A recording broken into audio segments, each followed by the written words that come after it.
Olá, ouvintes da CDL-FM, a Rádio das Quatro Estações. Eu sou Leal Alckmin, junto aqui com a minha parceira Sam Merrig. Olá, ouvintes! Estamos aqui no nosso programa Elas e Tal, nessa temporada de 2023, que é o tema inovação, né, Sam? Tá bacanérrimo, né? Não, mulheres incríveis, né? Incrível.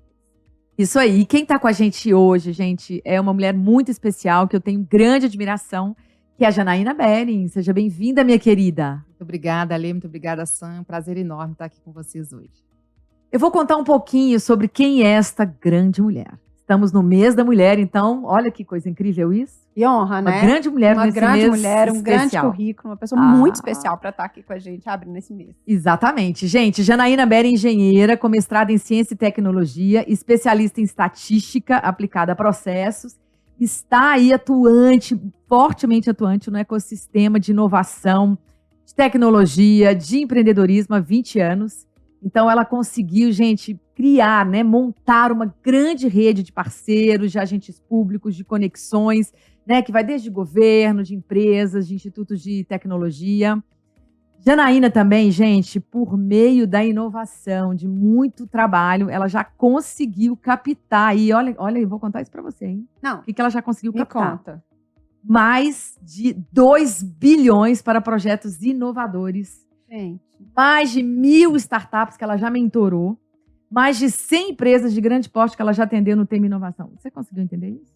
Estrear o mês da mulher com ela. Dessa pessoa, né, gente? A gente tem que aprender um pouco, né, Ale, no meio do caminho. Exatamente. E a Janaína também faz parte de programas aí estruturantes junto ao governo federal, como Rota 2030, a Plataforma Nacional de Mobilidade Elétrica, que é o nosso tema. Sim. E também ela é executiva de negócios e parcerias na Fundep, presidente do Conselho de Inovação da Associação Comercial e vice-presidente executiva comigo lá. Olha a honra que eu tenho. Lá. E também do Conselho de Economia Circular. E, além de tudo, eu sou parceira. A Janaína é co-founder aí além de ser co-founder da Safe Test Diagnósticos, tá, gente? Que é uma startup, né, uma health tech. Ela também é co-founder do Inovação em Pauta. Caramba, que pessoa para estar aqui. Já começa, seja super bem-vinda. Obrigada por aceitar nosso convite, colocar na sua agenda, né? Um espaço para o Elas. E ela tem uma agenda que eu vou te falar. Para ela estar aqui é uma logística. Ah, eu posso imaginar. Porque vocês são muito queridas e eu faço questão de estar aqui com vocês. Que honra, gente. Já começa contando pra gente, Janaína, como que começou dentro da sua vida essa... não sei se foi uma necessidade ou um desejo, né, de empreender. E essa sua relação com a tecnologia e, consequentemente, a inovação. Primeiramente, bom dia a todos os ouvintes. Mais uma vez agradeço pelo convite e é um prazer enorme estar aqui com vocês. Bem, eu comecei a empreender muito nova, aos 11 anos, na época em que não havia esse glamour de ser C-level de nenhum negócio. Foi por necessidade, o desejo de ter uma vida melhor, com mais oportunidades. E numa época que ainda não existia tanto apoio e um ambiente tão propício para se inovar como nós temos hoje. Então, mas isso me trouxe também a possibilidade de desenvolver algumas expertises, algumas habilidades que hoje eu aplico em todos os projetos que eu desenvolvo. E nessa lógica, né, eu venho tentando dar o melhor de mim e desenvolver também outras pessoas nessa caminhada. A tecnologia, ela entra quando eu já trabalhava na indústria e fazia mestrado simultaneamente e via grandes oportunidades de fazer conexão entre esse ambiente mercadológico, entre o mercado e também a academia. Então, nós tínhamos várias demandas que eram postas pelas indústrias e várias possibilidades de soluções na academia. Mas esse mundo não se falava. Então, naquele momento, decidi que queria trabalhar de alguma forma, tentando fazer a ponte entre esses dois mundos. Legal e necessário, assim, né? Porque a gente consegue perceber que existe o meio acadêmico, né? Que tem lá toda uma teoria, mas... E a prática, né? O dia a dia da indústria, a demanda do mercado e, às vezes, essa linguagem, né? Nas conversas. Inovação, de fato, é isso. É você implementar com sucesso uma nova ideia, uma pesquisa que foi desenvolvida que possa trazer um benefício para a sociedade. Olha só que maravilha. Começou a empreender aos 11 anos, gente. Eu lembro de um post que eu vi uma vez, vocês já viram, já rodou no Instagram, de uma menininha na Disney, que ela tá assim com um cartaz levantado com as mãos e o cartaz fala assim: eu não quero ser uma princesa, eu quero ser uma CEO. Ai, gente. Ai, gente, é você ali, ó. Ótimo, quando você aos 11 anos, né? É isso eu mesmo. Quero empreender. Isso é uma história maravilhosa. Ô, Jana, eu acompanho, né? Nós somos parceiras aí, eu te acompanho muito e vejo você rodando o Brasil, né? e participando aí ativamente, né, de várias discussões, de vários eventos, né, eventos aí sobre o papel da mobilidade elétrica. Inclusive teve aquele Ampere que você participou, vários eventos, né, a Fundep também realizou eventos. E você está aí viajando pelo Brasil, participando ativamente aí dessa discussão aí, né, sobre essa implementação da mobilidade elétrica e também do desenvolvimento da eletrificação do transporte no Brasil, né, para poder apresentar essas alternativas que possam substituir aí esse, né, esse combustível fóssil que tanto polui, né, o mundo aí, o meio ambiente, né? E a gente sabe que a gente está vivendo uma crise ambiental muito grande e que a gente não tem planeta B. Planeta B que a gente fala, né? Planeta B. Planeta B. Então, a gente quer saber muito, assim, né, dentro do que você está participando em tudo isso, que você contasse pra gente, né, como que a mobilidade elétrica ela pode ser aí um vetor para fortalecer a indústria nacional e quais são os benefícios, né, da mobilidade elétrica aí para a sociedade. Então, a mobilidade elétrica ela já não é mais só uma tendência, né? Nós observamos que ela já é uma realidade em muitos países, principalmente quando nós analisamos que tem sido implementado na Europa, nos Estados Unidos, na Ásia, vários países asiáticos já têm, né, tanto a mobilidade elétrica, outros também têm investido muito no hidrogênio como uma fonte geradora de energia.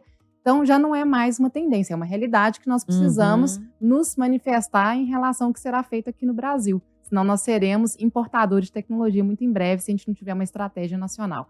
Então, nesse sentido, nós já temos várias ações que têm sido desenvolvidas nesses países, como eu destaquei, mas também na América Latina.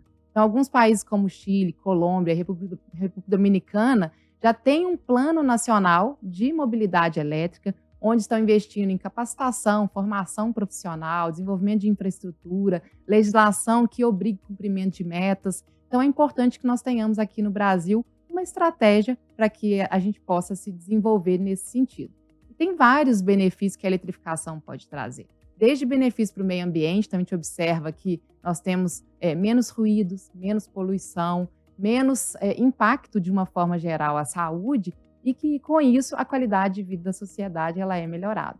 Então, tem vários projetos que estão em desenvolvimento hoje. A própria Plataforma Nacional da Mobilidade Elétrica é um deles, que traz estudos com diversos atores relacionados a ônibus elétricos, trens, os carros leves, né, que são os carros mesmo, os levíssimos, que são os patinetes, as bicicletas. Então, a gente tem também a necessidade de desenvolver uma infraestrutura de recarga que possa abastecer esses veículos. Então, tem inúmeras possibilidades, oportunidades que vão surgindo, inclusive novos negócios que podem surgir a partir da mobilidade elétrica. E aqui em Minas, nós temos, mais uma vez, uma inovação, né? Pioneiramente, o Estado é o primeiro na América do Sul que se manifesta no acordo, né, Race to Zero, que é esse movimento de buscar a redução das emissões com um prazo estabelecido. Então, nós temos várias ações que estão acontecendo, tanto no nível estadual quanto nacional, com esse objetivo. Parabéns para o nosso estado, hein? Né? Parabéns. E eu fico imaginando assim, nossa, passa um mundo de coisa. A matriz energética, que a gente está falando de uma mudança nessa matriz, né? A receptividade das pessoas, porque assim, eu já brinquei aqui que inovação, algumas vezes a gente pensa nos Jetsons, né? No carro voando. E não, a gente está falando de realidade que está muito próxima da gente. Então, queria ouvir de você um pouco assim, essa receptividade, como que a população enxerga isso, alguns exemplos práticos, assim, talvez de outros países que já estejam mais acessíveis, né? De repente, o nosso ouvinte não conhece muito, né, mobilidade elétrica. Então, a gente está falando especificamente de quê? E também as empresas automotivas, como que elas enxergam essa mudança, né? Conta um pouquinho pra gente. Então, a população, a gente já tem uma parcela da população que já aderiu, seja nos patinetes, nas bicicletas elétricas, como também nos carros que começam a ser adquiridos, que apesar de ainda terem um valor pouco mais alto, começam a chegar também no Brasil modelos um pouco mais compactos, com valores que são mais acessíveis. Então, nós temos uma população que já aderiu. Mas uma grande parte da população precisa desenvolver a cultura da mobilidade, encarar quais são esses benefícios que serão trazidos com essa mudança e o quanto que isso vai impactar a sua vida. Então, muito possivelmente, os veículos de transporte público serão os primeiros a serem inseridos com os incentivos fiscais, inclusive governamentais, para que a população em massa possa ser beneficiada. São Paulo, por exemplo, tem a meta de substituir cerca de 2.400 veículos, né, no próximo ano, para que veículos a combustão por veículos elétricos, para que isso já possa chegar à população de uma forma mais massiva. Mas o que a gente observa, então, que tem também, do lado da população, a necessidade de se desenvolver essa cultura da eletromobilidade em diversos modais, como eu disse, dos levíssimos até os ônibus e trens, para que eles possam sentir esse benefício. Quando a gente pensa nas empresas, né, na indústria, na cadeia automotiva, nós temos muito claramente aqui no Brasil duas grandes frentes. A frente das montadoras que estão aderindo, né, e que querem desenvolver a eletrificação e que vão substituir, de fato, já com metas estabelecidas para até 2030 a sua frota.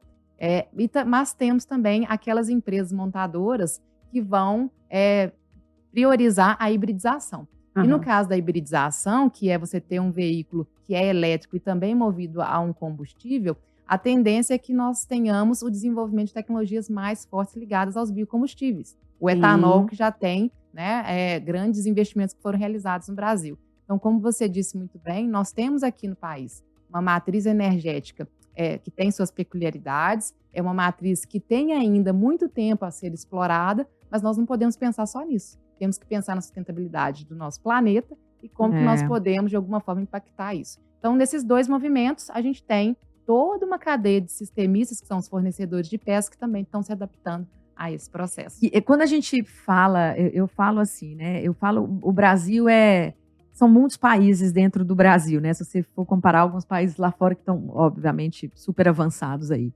Mas eu acho que há muitas questões culturais que eu falo que a gente tem que mudar. Por exemplo, quando a gente teve os patinetes e as bicicletas. Quantos casos eu ouvi de bikes que foram jogadas no Rio Arrudas, de patinetes roubados? E aí, quando eu escuto o caso de uma amiga que trabalha com ciência e tecnologia lá na Alemanha, que eu adoro, uma mulher que eu super admiro, que ela usa lá, e é normal em Berlim e tudo mais, e culturalmente as pessoas têm essa consciência, pega o carro, devolve naquele ponto. Você não acha que isso é difícil também, a população? Que a gente culturalmente, né, para poder entender esse benefício. E não com essa cultura de vamos roubar ou vamos jogar fora. E outra coisa, a questão das indústrias, das empresas, os consórcios de ônibus também. Existe resistência? Porque, gente, é muita coisa que está envolvida, né? Desde o político, se isso vai beneficiar. Ai, Jana, eu fico imaginando. Você vê esse bastidor.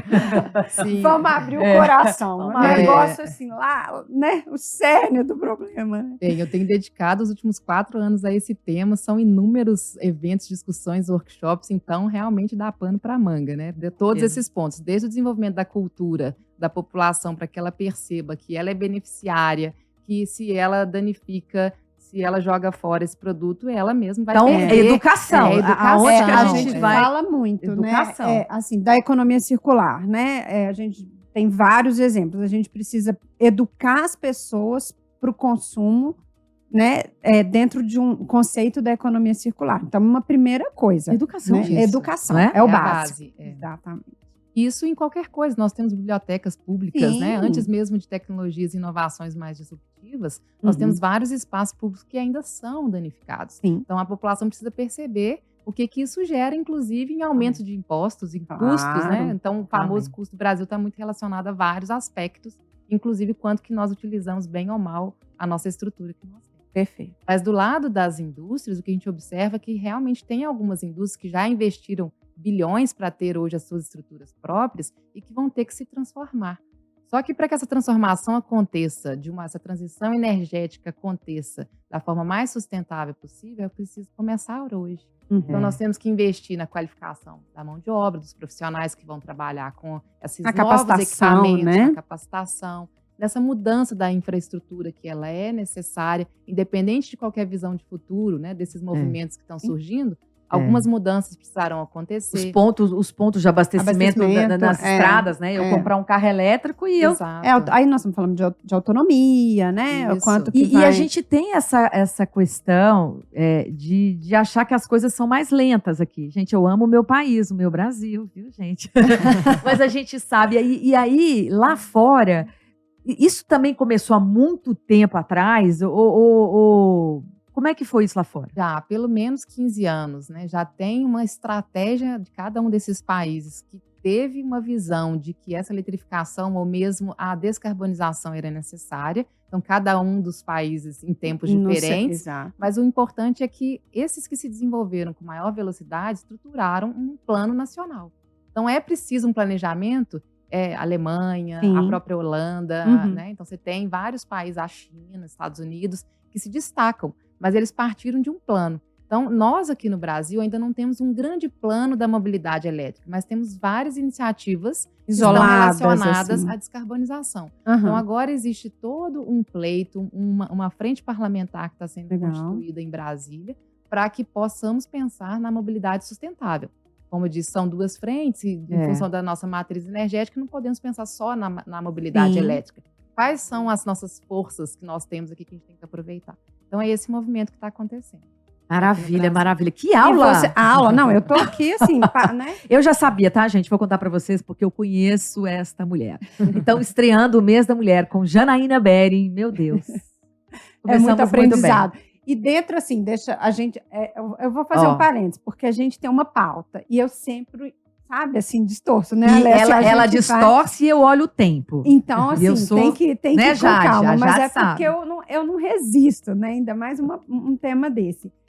Numa fala sua atrás, você trouxe a Agenda 2030. Existe algum... Queria só que você fizesse um link, assim, né? Dessa iniciativa que você acabou de falar com os compromissos, né, do Brasil dentro da Agenda 2030, onde que isso se encontra, assim, só para a gente... Nós temos os compromissos que foram assumidos no nível nacional, que tem vários impactos que não só ligados à mobilidade, e tem alguns compromissos também que vêm sendo assumidos no nível estadual. Esse que eu citei, por exemplo, o nosso governador que assumiu, né, de redução até 2030 das emissões. Só que a gente tem várias iniciativas que estão acontecendo. Então, existe um programa ligado ao governo federal chamado Rota 2030, que tem o objetivo de aumentar a competitividade da cadeia automotiva. Então, para o desenvolvimento de propulsões alternativas à combustão, nos quais se inclui a mobilidade elétrica, a aplicação de biocombustíveis em substituição aos fósseis, as questões ligadas à segurança veicular, desenvolvimento de novas ferramentarias para que elas se tornem mais competitivas. Ferramentarias é o que vai fazer a base, né, a estrutura do veículo, né? Além de outras linhas prioritárias ligadas à conectividade, porque tudo isso está relacionado à conectividade também. Sim. Então, tem várias ações aqui no Brasil que estão em andamento. E agora, com a criação de novos ministérios, com o novo governo que começa, inclusive tem um ministério e secretarias focadas no alcance dessas metas que estão sendo acordadas dentro desse grande movimento mundial que nós temos. Então, tem muita coisa acontecendo. Tem muita coisa. Eu acho que a gente precisa contar um pouco para as pessoas, até para elas entenderem como que elas podem fazer parte e contribuir para o alcance desse objetivo. Por isso, ouvintes, vocês que estão aí nos ouvindo, que também nos verão, né, no nosso videocast, olha a importância dessa pauta, né? A importância dessa conscientização, né? A importância dessa pauta estar nas escolas, né? Para que essas crianças, que é o futuro do nosso país, e que, né, que possam vir com essa consciência, né, Janaína, de entender que realmente é o caminho que a gente precisa para a gente ter um país mais sustentável, que a gente possa realmente viver em melhores condições, né, de mobilidade, né, de uma série de benefícios que a gente precisa, e eu acredito muito nessa geração. E essa geração está cada vez mais aberta às inovações, porque quando eu era criança, né? Nós imaginávamos que inovação era inventar a roda e coisas muito disruptivas, só que inovação está no nosso dia, né? Todo dia a gente se depara com tecnologias que estão ali para tornar a nossa vida, pelo menos na teoria, um pouco mais com mais qualidade. Né? E quando a gente falou, né, Ale, assim, que essa temporada seria dedicada à inovação, a gente falou o tanto que inovar é resolver um problema, né? E o tanto que é trazer soluções simples, né? Que às vezes está numa simplicidade, um olhar diferente. Então, eu acho que assim, vale a pena você ouvinte, você que está assistindo a gente, conhecer do tema, aprofundar e de repente se perguntar, como que eu posso trazer isso para o meu dia a dia? Na minha cidade, o que que tem? Questionar as pessoas informar, que estão ali, né? Buscar mais Exato. informação.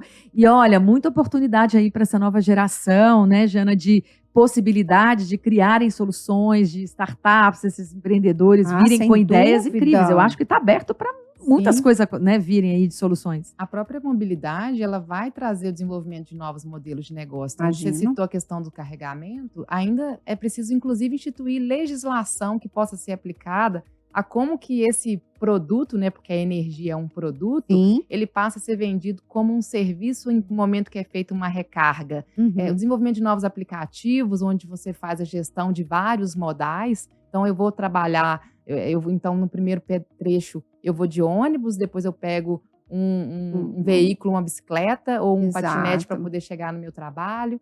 Então, tem a possibilidade de vários desenvolvimentos. Então, fiquem atentos a quais são os problemas reais que nós temos aí, para que, a partir desses problemas, a gente possa pensar em soluções a serem soluções. Viu, desenvolvidas. tá gente? aberto a Recado solução. foi dado. É isso, claro. Porque, assim, só pensando, né? A gente hoje, nós três, para chegarmos aqui, o trânsito tá caótico, né? Foi a primeira fala, assim. Cada uma veio de um lugar diferente. E aí, assim, ok, o trânsito tá caótico. O que poderia ser feito? Né? Começa questionando. E se eu parasse em algum lugar? É o que eu falo para os meus alunos. Observe o que está acontecendo ao seu redor o tempo inteiro. Com certeza ali vai nascer uma grande ideia, né? Com certeza. E as ideias mais simples são as que trazem as melhores revoluções. Olha que Concordo. legal. Tá vendo, gente? Mesmo a gente vivendo nesse cenário de incerteza, muitas coisas incríveis podem vir daí, né? Enxergar essas possibilidades. Bom, gente, claro que a gente vai chegando no fim, né? A Sâmara já me olha com uma cara, tipo assim, porque eu controlo o tempo. Não tem a moça do tempo no programa de TV? Eu sou a moça do tempo. Mas aqui, eu queria, Janaína, perguntar a nossa pergunta de milhões. De milhões. Janaína, quem você indicaria para vir circular conosco aqui no Elas e Tal? Continuar essa conversa, né, Ale? Tão necessária e enriquecedora, né? Sim, nesses 20 anos de jornada, conheci mulheres fantásticas que me inspiram, desde a minha mãe, que foi uma grande inspiração para que eu pudesse chegar até aqui, mas selecionei algumas que acho que têm uma relação bem forte com a temática. Eu queria destacar a Érica Pessoa, que é uma pessoa que admiro muito e que tem feito um trabalho fantástico também, auxiliando várias pessoas a se posicionarem, tanto pessoalmente quanto profissionalmente. Adoro, Érica, eu te amo! E uma outra mais ligada ao desenvolvimento tecnológico, que é a professora Vânia Paza, que eu admiro também, uma mulher fantástica, sensacional, e que tem feito também vários projetos de desenvolvimento de biocombustíveis, aplicação desses biocombustíveis. Ela foi entrevistada no Inovação? Foi entrevistada no Inovação em Pauta e está vinculada ao FMG e tem hoje o primeiro e único centro no Brasil de validação dos combustíveis aqui em Minas Gerais. Então, todo combustível que a gente abastece os nossos carros nos postos, eles são validados por esse laboratório. Também é uma mulher fantástica que tem desenvolvido muita coisa legal. Acho que vocês vão gostar de conhecê-las. Maravilhoso. Nossa, que grandes mulheres indicando. Então, a gente vai encerrar, né, com alguns minutinhos, mas eu queria já começar, né, as comemorações no mês da mulher e dizer a todas as mulheres que estão nos ouvindo, que vão nos assistir também, que não é só o mês de março que é o nosso mês. O nosso mês é todos os dias, né? Estamos nós, mulheres na labuta, que estamos aí, né, com as nossas rotinas, né, com família ou sem família, tem filho ou não tem filho, mas que está se desdobrando. Tem mãe, né? Eu sempre falo, né? Está se desdobrando. Sim. Então, assim, um viva especial para todas essas mulheres incríveis que realmente fazem a diferença, né? E eu posso falar uma frase? Pode, amor. E somos nós aqui, aquela frase que você até conhece. Sim, adoro, claro. Para encerrar. Vamos. Que quando mulheres extraordinárias se reúnem, a soma supera todas as expectativas. Nós conectamos, aprendemos, inspiramos e prosperamos. E não é sobre dinheiro ou fama, é sobre fazer o que amamos. Ai, é tão lindo. Gostaram, né? produção? E se der medo, produção aplaudiu. De palmas, e se der medo, vai com medo mesmo. E se der medo, vai com medo. Que bom. Muito obrigada, Janaína, pela sua fala, pela forma tão didática, né? Eu acho que você trouxe um assunto que tem, né, muitos fatores, muitas variáveis, que tem uma complexidade enorme e que você esclareceu um pouco pra gente, né? Obrigada mesmo. Se quiser deixar um recado, se quiser agradecer, tem um tempinho para Eu que você. agradeço a vocês, principalmente pelo convite, a CDL por essa oportunidade, a toda a equipe que tem nos apoiado aqui. E para cada um que está nos ouvindo, busque quais são esses problemas, como eu disse, como que você pode tentar gerar soluções, porque isso pode ser um negócio e você pode ser o próximo empreendedor a ser entrevistado aqui também. Ah, que sucesso. Adorei. Obrigada, gente. Então, feliz mês da mulher. Um beijo. Beijo.